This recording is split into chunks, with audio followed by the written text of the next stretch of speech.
What's up, everybody? Mikel Fair and Max Darwin. We're doing something a little bit different today. We decided to have a little conversation about an Apple TV show called Severance. And for those of you who don't know me or may not be on my YouTube channel, I am a film festival director based in San Antonio, Texas. And my man Max, thanks for joining me. Tell us a little bit about you. I'm a private detective and part-time proctologist. I like to walk on the beach and roll around with dogs. I'm an actor and a writer, and I watch a lot of TV and movies, and I'm addicted to them. And I have strong feelings about this show, and I am looking forward to talking to it with you, Michael. I'm looking forward to it. Let's do it, man. I'm glad you're here. I'm glad we can finally do this because these are the conversations that we have on the phone. But we finally decided, let's go ahead and put these on the web. I'm glad you're here too. I'm glad we're here together.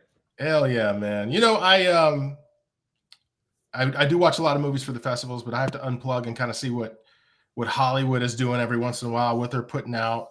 And, I started going through the Apple TV catalog recently. It's free on T-Mobile. So there I am checking it out. And as an overall feeling, I like the Apple TV shows. I like some of the shows better than Severance. I like some of the shows not as good. But I don't know. I feel like this one kind of struck a nerve. Like I have a lot to unpack here talking about the show. I finished the whole first season. And just as a quick note, I will tell everybody it did get greenlit for season 2. So that'll be coming out in January. We're talking about season 1. And there's spoilers. So if you don't want to spoil the show, you don't want to hear anything about it, this is the time you tune out. The show did end 2 years ago. Not that there's a caveat. There's a statute of limitations on spoilers. But when did it end? 23? Yes, I'm pretty sure it was 23. Yep. This is the future we're in now. You have to wait 3 years for another. No, the strike happened and the pandemic happened and it threw a wrench in all of the stuff for Severance. But yes, this is a very unique, very original, challenging idea within storytelling. And I would say it's quite a bit of a slow burn getting into this series. They have to establish a lot of things. I mean, essentially, how would you phrase the basis of the show? People go to work, but they agree to work for this company. They agree to get a surgical procedure where something is inserted to their brain, right? It's a little chip.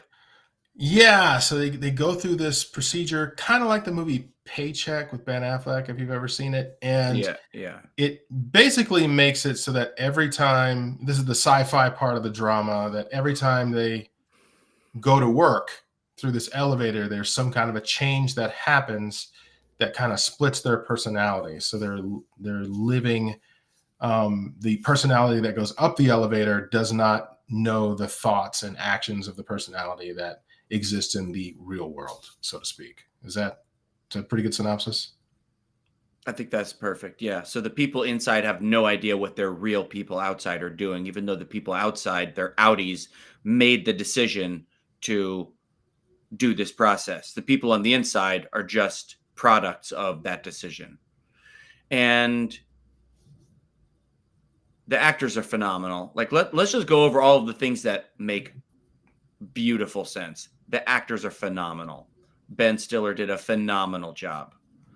Sometimes I have no idea what the fuck is going on. Well, Ben Stiller, just to make it clear, I haven't seen him in the show yet, but he directed the first 5 episodes? He directed every episode. Did he really? Okay. Yeah. Wrote and directed every episode. Yeah.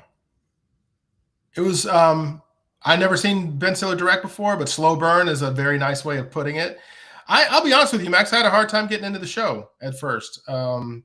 It was really slow. I thought that there's just a lot of long pauses, a lot of just ways to the edit, which have a lot of long stares, kind of like Ben Stiller's acting in some ways. And I think it really, I really wanted to I found myself every episode feeling like it didn't move the story along very far. I don't know. That's my criticism of it at first, but I did like the actors. I quit watching the show after episode 3 or 4. I was like, I don't care. Wow. I don't Wow. care. Now, that said, I loved a lot about the show, but there's so much to do and to watch. Like, you and I are trying to keep track of so many things, and like, I just didn't care about the characters. And that, let me put a caveat on this. Having watched the whole show, I really liked the show. But like getting into it, I don't care about these characters. I don't care about why Mark S, Adam Scott's character, he lost his wife. Okay, I'm sorry. I watched too many stories where that is more important, where there's higher stakes. He lost his wife, and so he's decided to do this thing. But I spent so much time trying to figure out what was going on and not really caring that I just kind of wanted to see John Turturro be dope, and Zach Cherry, who I'm so glad Zach Cherry got this amazing opportunity because he's such a great actor. And the woman who plays Helly R, what is her name again? Let me put her up on screen so people have a reference. There we go. She's- Helly's in the middle there. Turturro's on the right. Not only is she stunningly beautiful, but she's like striking. I can't take my eyes off of her. Britt Lauer. Britt Lauer. Yep. She is beyond beautiful. She's like striking, especially compared to them. Maybe it's part of it's her red hair and her high cheekbones, and being the only female there. But she stands out, and her hair is red, right? And another thing I want to talk about in this show, maybe now it's not the exact time yet, but is color scheme, because there's lots of very strong color scheme in this show: red, blue, green. Yep. Their whole office floor is green, green, green, green, green. You go out to the outside world, it's dark and it's blue. Every time they have a party, it's blue and red lights flashing. They did a good job of visually showing the difference between the two worlds and the two mindsets. I thought that was very well planned. I thought that was very well architected. I think the set is so sterile because it's like this office. It's almost like Office Space in a way. It's all fluorescent. It's all internal. There's no access to the outside. It feels a little bit suffocating. I think they established that really, really well. It looks like a soundstage to me. And I don't mean that in like it looks low quality. I mean, it just looks like they took an empty soundstage and they put 4 cubicles in it. Yeah. Because that's what they did. Basically, that's what they did. I can't figure out where they're spending the money. But so anyway, what I noticed about it, and I don't want to derail the aesthetic thoughts too much, but just to give people a story, if you've never seen Severance. So Adam Scott, his character, basically the first episode, he goes up the elevator and he's in this other world, and he's and they introduce the Helly character and how basically she goes through this transition where when she wakes up in the world for the very first time, she's totally confused. Right? I guess you could say she's the catalyst, right? She's the new character that's introduced early into the thing, and so we see what a new person entering their workforce looks like. Exactly. And so everything about it, what I noticed that was striking, that was hard for me because I didn't see the stakes either at the beginning, is this world was just so, the attitudes were just so goofy. You had the supervisor that would walk in with basically all smiles and all company line and all that kind of thing. And then you had the employees who were basically just like sheep who were doing this task, this task that they didn't quite understand, like this mathematical task that they were doing where they were trying to find these numbers and place data them. refinement. Yes. And you know what? That never paid off. Like, I have no idea. Do you have any ideas of what that whole data refinement thing was even supposed to be? I would love to say yes, but I cannot. I remember reading like a long time ago, someone tried to explain something to me about it, and I just kind of tuned out. But like, the numbers are supposed to make you feel something when they're, do you remember early on they were like, what are you supposed to do? And they're like, you'll just kind of know when you see it, or something like that. Exactly. And so it's like something to do with how you feel about the numbers, and do these numbers make you feel scared or angry or whatever? And then they put them into these different little categories. And I'm kind of repeating what someone else told me because I didn't fucking get it. Yeah. You know what? It was, and again, I think that goes to the stakes issue, and it's a mystery that never paid off. I mean, think about the risk in this show. If they never got a season 2 out of this show, This show does not pay off. At the end, it is literally like the setup for the next season. All cliffhangers, off a cliff, and like half of the things in the show just aren't even paid off in any way as far as like what the story is, where it's going, what this mysterious company is, what this mysterious company is up to. And it's like this nefarious corporate entity. And again, the stakes, I think this whole thing just has real stakes issues. It's a pet peeve of mine now. It's more than a pet peeve. It drives me crazy when someone says, "Oh, it gets great in episode 6." I don't have time. Can you make it a movie? Yeah. I'd love to watch it in 2 hours and tell me a story. And that said, like, I love world building. I love shows that build a beautiful world. And I'm not just talking about Game of Thrones, where it's something, when you set up things, and Severance does this in a cool way, sets up cool things about their world. Every time they go back into the real world, I couldn't care less. I'm so bored. I'm so bored. That said, I'm going to assume genius, and I'm going to assume that that's on purpose. I'm going to assume that their boring world is being shown that way on purpose. It matches their boring world inside, so I don't feel like I have a contrast. But why else? I don't think it's an accident that their world seems boring and not much is happening. And does it really take 10 hours of your life to establish what probably could have been established in a pilot, right? In a pilot, correct. You know what really struck home for me with this show is I liked Silo so much. It jumped into the action and was just like kicking your ass like as soon as it started. And to turn around and watch this show, and I hope we talk about Silo in the future because I thought that was a better show on Apple TV. I forced myself through this one, Max. And honestly, it was because of you, man, because you were telling me that you liked the show. And I knew I wanted to talk about it. I love Adam Scott, by the way. I mean, love him. Excellent actor. And I don't know if I'm saying her name right. Deshaun Lackman, the actress.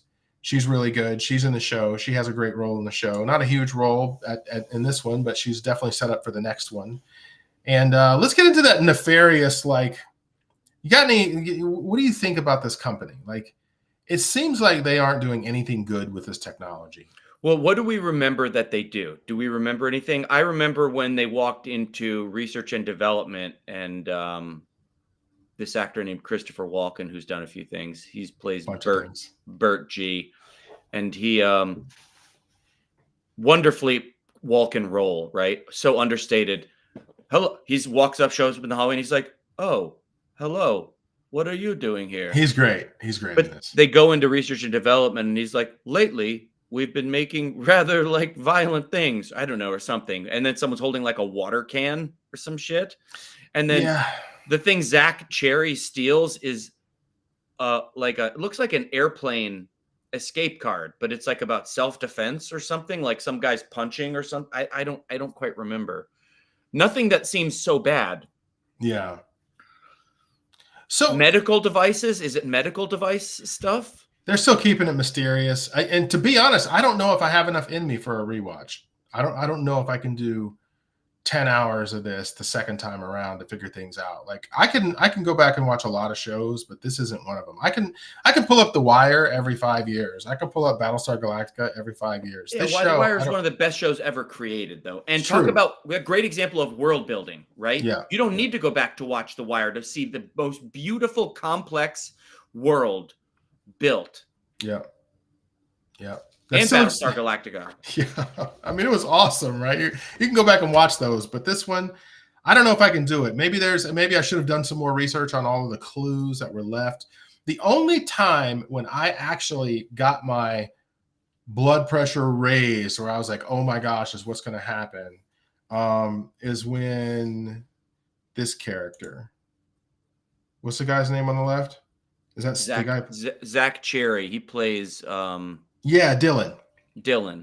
So when Zach Cherry pops on, man, and he has that one moment where his mind switches, and it switches from the person that's on the inside gets to see the person who he is on the outside, and he sees that he actually has a child. Because when you're in this thing, you don't even know if you have children. And I thought that one moment, which took like what, 5 or 6 episodes to get to that one moment. I think it was 7. And until it got to that one moment, man, I was dying, man. I was dying. Like I was really just hoping every day for this to get to the point. All the fruit bowls and the dancing and all the build up, all of the Cobell, Patricia the goats, Arquette, and the guy walks into a room and there's just some dude hanging out with goats. I mean, what? Yeah. Can we get into the goats? Like, all right, talk to me about the goats. The goats are obviously symbolic, right? And when Zach Cherry, when Dylan finally wins his waffle party, which, God, if they didn't fire that gun in the third act, I was going to kill somebody the way he's talking about waffles the whole time. He has this waffle party, and then there's this like pseudo-sexual dance between these characters, one of whom is a goat, a guy with a goat head. And I think it has something to do with like Keir, the person who founded Lumen, has these, I get them wrong, pillars of, pillars of conduct. Yeah. And I think each one of those had something to do with that, but it's all symbolic. I just didn't feel the stakes were high. I'm sorry. No. I just didn't feel the stakes were high. Even when Helly, and these are major spoilers, when we get to the end of the season, and she is her innie self, who's released for like until Dylan can hold these knobs for, I don't know, an hour or two until he has to let go or someone tackles him. She's herself. She comes out. Even then, she's like talking to her dad or someone, and it turns out that she's the heir to the whole thing. And that's why Milchick has been taking pictures of her the whole time for this. Did you catch that? That all of the photos when she walks into her own book correct signing, the photos were the photos that he had been taking the whole time. That was smart. That was a smart use of props. That was good. A lot of in filmmaking, you got to do that. You got to be able to like unpack certain things and set certain things up. And that was a nice detail they set up. And what Max is talking about is there's a scene where they shut the whole implant down for all the characters and they get to see their lives for a limited period of time and think that the baby was stolen. Yeah, that was a great MacGuffin for sure. Although I didn't think the baby was stolen. The moment they're like, she stole the baby. It was like, no, she didn't. To do what? It. To do what? Chip it? To chip it. Yeah. What, you going to wood chip it? Yeah, stop it. No, I meant brain chip it, man. No, brain chip it. Yeah. I got real dark there. Yeah. But even so, like when Helly is talking to her dad or whoever is that other guy, it just doesn't seem like the stakes are high. Even if they're planning to like implant the world with these chips, like take over the world. I don't know. Maybe I am, I think it goes back to world building. I just don't feel like it's dangerous enough. I don't feel like there's enough at stake. And yeah, I like the show. I like the show a lot. And if you're listening, Ben Stiller, I would really like to be on the show. But I really feel like here's the other thing for me at the end, major spoiler, when he shouts, "She's alive," about his wife, who he thought was dead. Yes. Michael, didn't we know she was alive 2 episodes before because we saw her in a picture? We did. And so what kind of a surprise is that? That's not a surprise. That's not a twist. We knew it. That's right. So yeah, it turns out that this guy who has been mourning his wife all this time is mourning a woman who is not dead. Now that's super creepy. So any theories on that? His innie. So inside Lumen, she is the therapist, and every so often everybody has to go talk to the therapist. And every time he goes and talks to her, which is, I don't know, 2 times, 3 times, we can look backwards now and go, what is going on here? What are they going to? But I'm not going back to watch it again. All right, radical theories. Let's get radical theories. Where the story could possibly go. I hope it picks up right where it left off. I don't know if they will do that, but I hope it picks up the second after, and he snaps back into, and everybody is like, "What just happened?" Same with her. I hope someone tackles her. Don't they like tackle her off the stage? Yep, they tackle her off the stage. And let me just make sure I get the character right. They tackle Helly off the stage because she's basically exposing that her innie, the version of her that's inside, is basically being mistreated and basically being held hostage. They're being tortured and held hostage. Yeah. I got a radical theory. I think that what we just saw were two made up worlds, and I think these people are triple chipped. Like, I think what they think the real world is and the fake world is are both fake.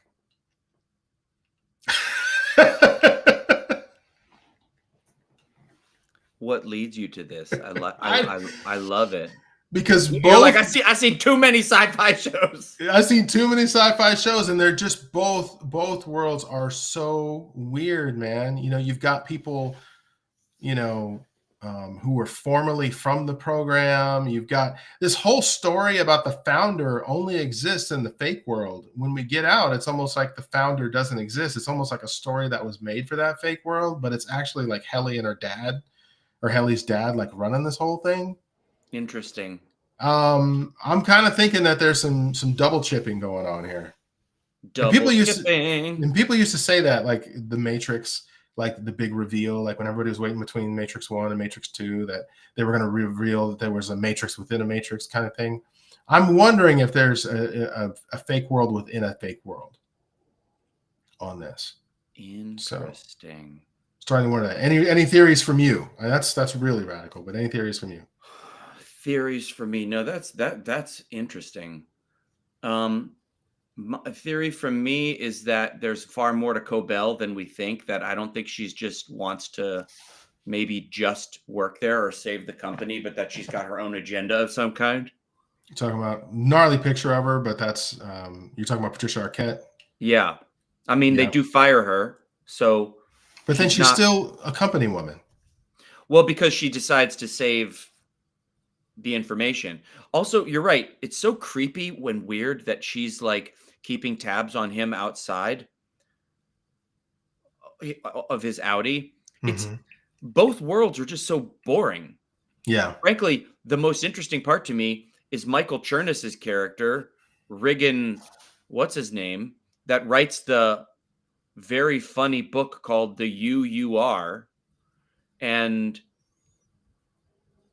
the people inside love the book because it talks about identity, right? Yep. And having your own identity. Meanwhile, we see, especially in episode 10, we see how he's just riddled with insecurity and thinks that he's absolutely full of crap.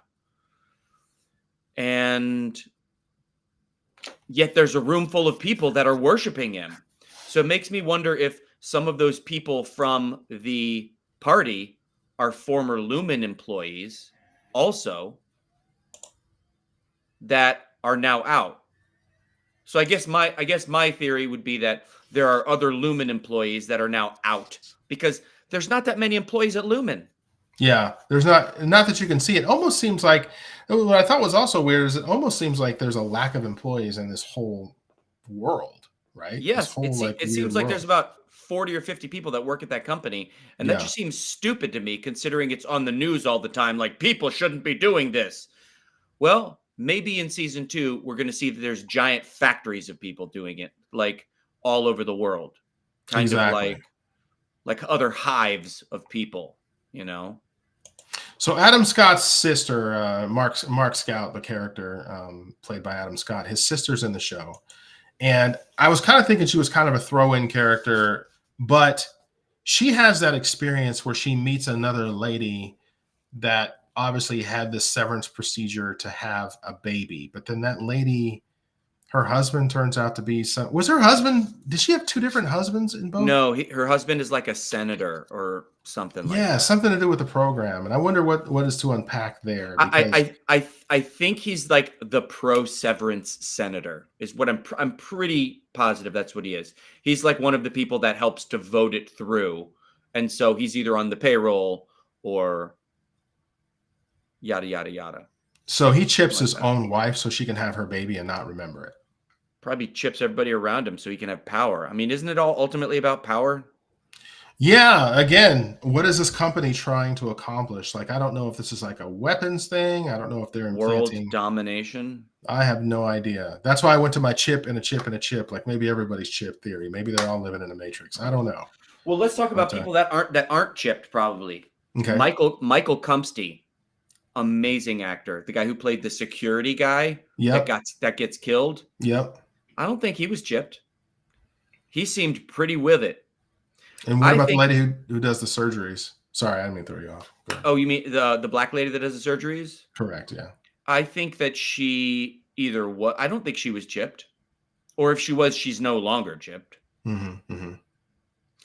I think it could be argued that Milchick isn't chipped, but then again, maybe he is. I think it could be definitely argued that Cobell is not chipped. Why was Milchick living with Seth? Living with Seth? In his house? Like why was he in his house with his son? Why was he able to tell his son to go and count to 10? Like do you think they're related? Am I talking about the right people? Ooh, you mean like is he married to him? Yeah, or somehow family. Either they're in a relationship together or they're related. I don't think so because the kid ran in and was seemed scared, and I don't think you'd be scared of him like that. Okay. That's what my gut immediately says. But then again, I'm wrong about most things. Well, there's something to unpack there. And then do you have any theories on the Christopher Walken relationship with the John Turturro Irving character? That was kind of a storyline where, and Irving, ended up going and discovering Christopher Walken in his real life and realizing that he was already in another relationship. Like, what'd you think about that? Yeah. But then, it's really interesting. What's really interesting about Irving, right, is that Irving's painting these pictures in real life, which are, and please tell me I'm right or wrong, they're the hallway to the therapist, right? Correct. So there's obviously some bleed through with these chips, right? Because so he can remember one haunting image, this bleed through with this red light at the end of it. Mm-hmm. But then he discovers his father's Navy medals and stuff. It's either Irving's medals or his father's medals. I think it's Irving's medals. I think we're getting a taste of something like Irving might have an alternate reason for being he's a spy, or maybe just like Mark's character, he's got PTSD or something. Yes, PTSD. I just want John Turturro to go full Jesus Quintana, Danny and the and bust some shit up. Yep. So I really do. So overall, your thoughts? Are you looking forward to this? Is it going to be high on your list? Are you going to watch it week to week when it comes out season 2? Like, I think I'm going to watch it week to week. I think I am. I mean, we were both talking about they're spending $20 million an episode on season 2, which is an outrageous amount of money. I hope the actors are getting a lot of it.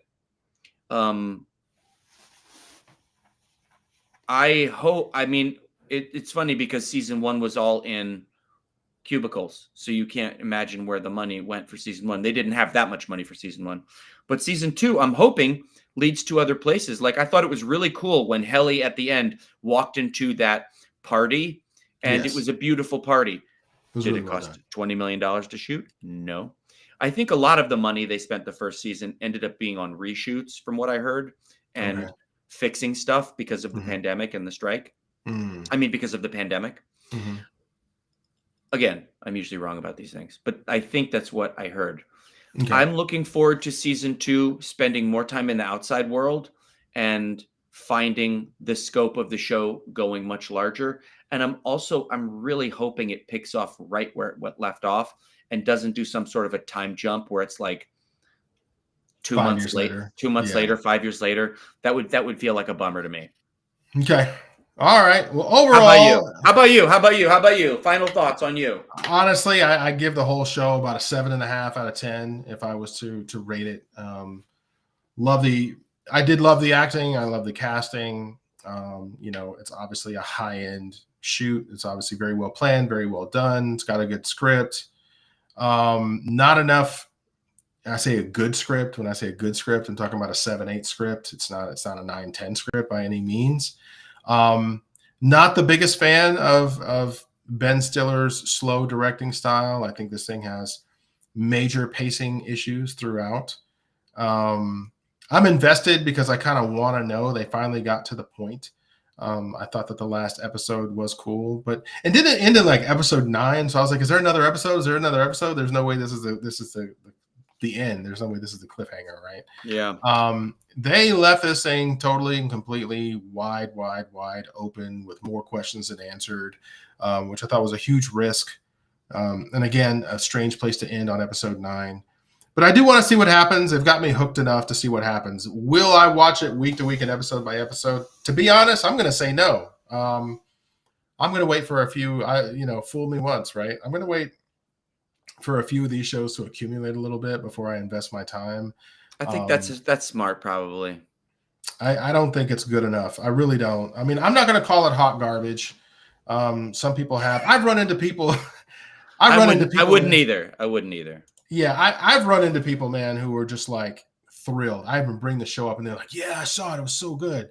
I run into other people just like, what the heck, dude? Like, what was that? And it's a little bit polarizing. It's a little bit slow. And a lot of things are left open. And honestly, you treat me like that in the first season without a lot of answers. I can only really expect that from the second season. So I'm gonna let the episodes accumulate. There's no way I'm gonna spend 2.5 months wondering from episode to episode what happens. I'm gonna give this bad boy at least 4 episodes in the can before I start paying attention. I like the way you think about that.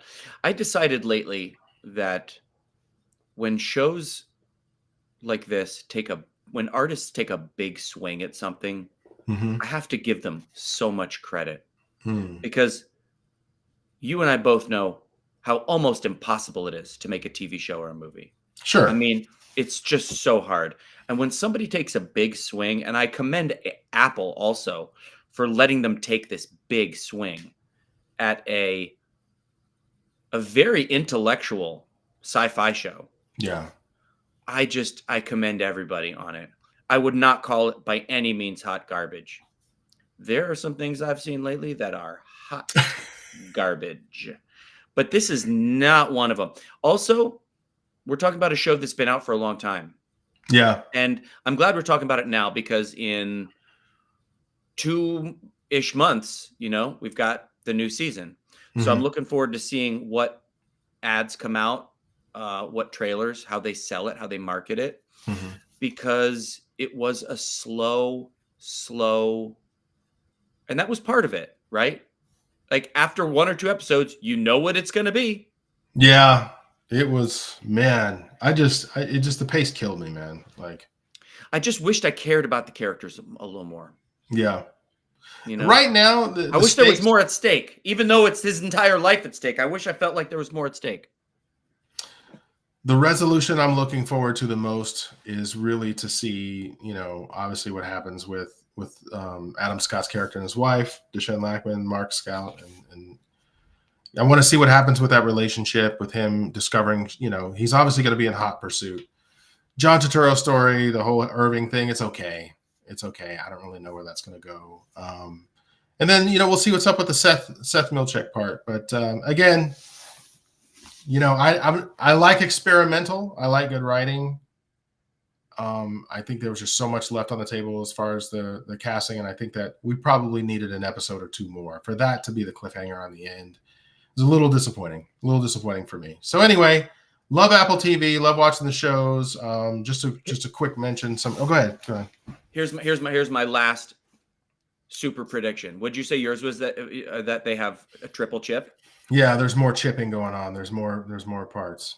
My theory is that they're going to burn down the entire facility and end up in a new facility that's just as creepy, if not hopefully more creepy. I'd love to see it just burn to the ground.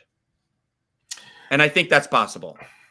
I want to see the evil revealed here, because right now we have no motivations of this company that's creating this chip and creating this technology. We have an ethereal voice that we don't really hear except for a word on a phone, on an intercom, that's then communicated through a proxy, that woman, right? Yeah. Which can we see the man behind the curtain, and let's burn some shit down is what I'm saying. If there was a person in the show who really was the man behind the curtain and we just don't quite know it yet, would you guess on who it would be? Or do you think it's going to be just a brand new character? I got to think for a second about all the characters. What if it was Chris Walken? That would be scary. I mean, I'm trying to think who would be the person that it could be. Mm-hmm. It could be Christopher Walken. Maybe he's not chipped. Oh. Or he wasn't chipped the whole time? Yeah. Yeah, maybe he's not chipped the whole time. I got that feeling a little bit. But good one. I'm glad you brought that out. Because he retires. They're like, and you're gone. Which is just their way of kind of unplugging you, right? So yeah, or getting him out of the picture and being like, yeah, I don't know. Maybe he's done everything he needs to do. Yeah, I don't know. I like our theories. I like our theories, Michael. This is a good place to end it. Okay, my man. Well, look, I'm looking forward to some other stuff. If anybody wants to leave any comments about other shows to look at, I watched Invasion on Apple TV. I also watched Silo on Apple TV, which I liked a lot. Invasion, I thought it was a good season 1. I thought it was a great season 2. So it'd be nice to look at this again and really go over another one of these shows. I'm having fun, Max. I appreciate it. And me too. I think people should, if anybody wants to recommend things that maybe we haven't seen, that would be great. I'd like to talk to you about Silo also. I have some feelings about Silo. I'm interested in it. I watched the whole thing. And Silo season 2's next month. Oh, is it that soon? Yeah. Have you started watching The Penguin? I haven't, but I've heard great things about The Penguin. I've heard it's got a great start. It does have I just watched one. It's got a good start, in my opinion. We'll see. I thought that new Milioti is so good. Ooh, she's so good. I thought that new Batman movie was pretty good, man. But at that scene with the Penguin when he wrecks the car, do you remember that in the new Batman film? Where it's like the camera's in the car and the car's tumbling and gets yes. I thought that was awesome. Like they did a couple things cinematography wise that were pretty revolutionary in that film. Matt Reeves did some cool stuff. I have a couple issues with it, but in general, I thought it was cool. It was cool. I mean, I don't know. How do you follow up arguably the greatest superhero trilogy of all time? You like the Christopher Nolan Batman trilogy? It's arguably the greatest. It's good. It's really good. Storytelling, casting, acting, twists, turns, with IP that Yeah. Like you know what it is. And it's just done so well. It is. It is very good. It is very good. I will admit. All right. We have a lot to talk about. We're just going to see.